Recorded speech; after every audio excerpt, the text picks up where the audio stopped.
नेपाल सरकारले विद्युत प्राधिकरणको कार्यकारी निर्देशक जो उज्यालो नेपालको नायक भनेर चिनिनुहुन्छ कुलमान घिसिङज्यूलाई जब पदमुक्त गर्ने घोषणा गर्यो, यानि कि बर्खास्त गर्ने मन्त्री परिषदको निर्णय भयो हिजो साँझ झन्डै 9 बजेको आसपासमा यो समाचार बाहिर फैलिएसँगै सामाजिक सञ्जालमा यसको तीव्र विरोध अनि आलोचना सुरु भयो यो सरकारी कदमको। त्यसका साथै यो समाचार तयार पार्दासम्म यो भिडियोलाई हामीले हाम्रो युट्युब च्यानलमा अपलोड गर्दासम्म देशका अधिकांश जिल्लाहरूमा कुलमान घिसिङको समर्थनमा र सरकारको यस गलत डिसिजनको विरोधमा देशैभरि प्रदर्शन भएको हामीले पाएका छौँ। हालसालै प्राप्त विवरणअनुसार धादिङमा, त्यस्तै गरी मकवानपुरमा, त्यस्तै गरी झापामा लगायतका जिल्लाहरूमा सरकारको विरोध प्रदर्शन भएको छ।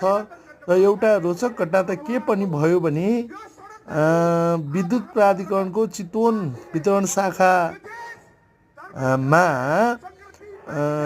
एउटा डिजिटल बोर्ड ह्याक गरेर त्यहाँ चाहिँ नेपाल सरकारको प्रधानमन्त्री विरुद्ध चर्को गाली गरिएको, अत्यन्त निज शब्दले गाली गरिएको कुरा लेखिएको चाहिँ त्यो डिजिटल बोर्ड ह्याक भएर त्यो लेखेको पनि पाइयो।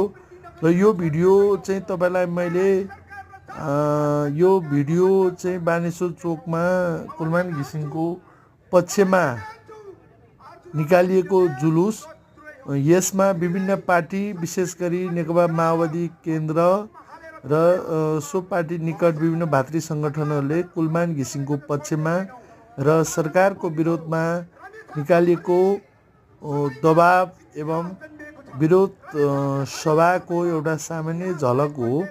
यसमा विशेष गरी विभिन्न नेतागणहरूले सम्बोधन गर्दै गरेको भिडियो पनि यसमा हामी देख्न सक्छौँ र यहाँ उपस्थित जनमानसलाई हामीले जस्ताको त्यस्तै प्रस्तुत गर्ने जमर्को गरेका छौँ। र यो भिडियो हेरेर कृपया आफ्नो प्रतिक्रिया दिन नभुल्नुहोला र यस भिडियोलाई तपाईँले लाइक, कमेन्ट र सेयर पनि गर्न नबिर्सनुहोला। र यो भिडियोमा व्यक्त गरिएको र पछिल्लो समय सरकारले कुलमान घिसिङलाई हटाएको निर्णय तपाईँहरूलाई कस्तो लाग्छ? यदि ठिक लाग्छ भने ठिक लेख्नुहोला र गलत छ भने गलत भनेर कमेन्ट गर्न नबिर्सनुहोला। धन्यवाद।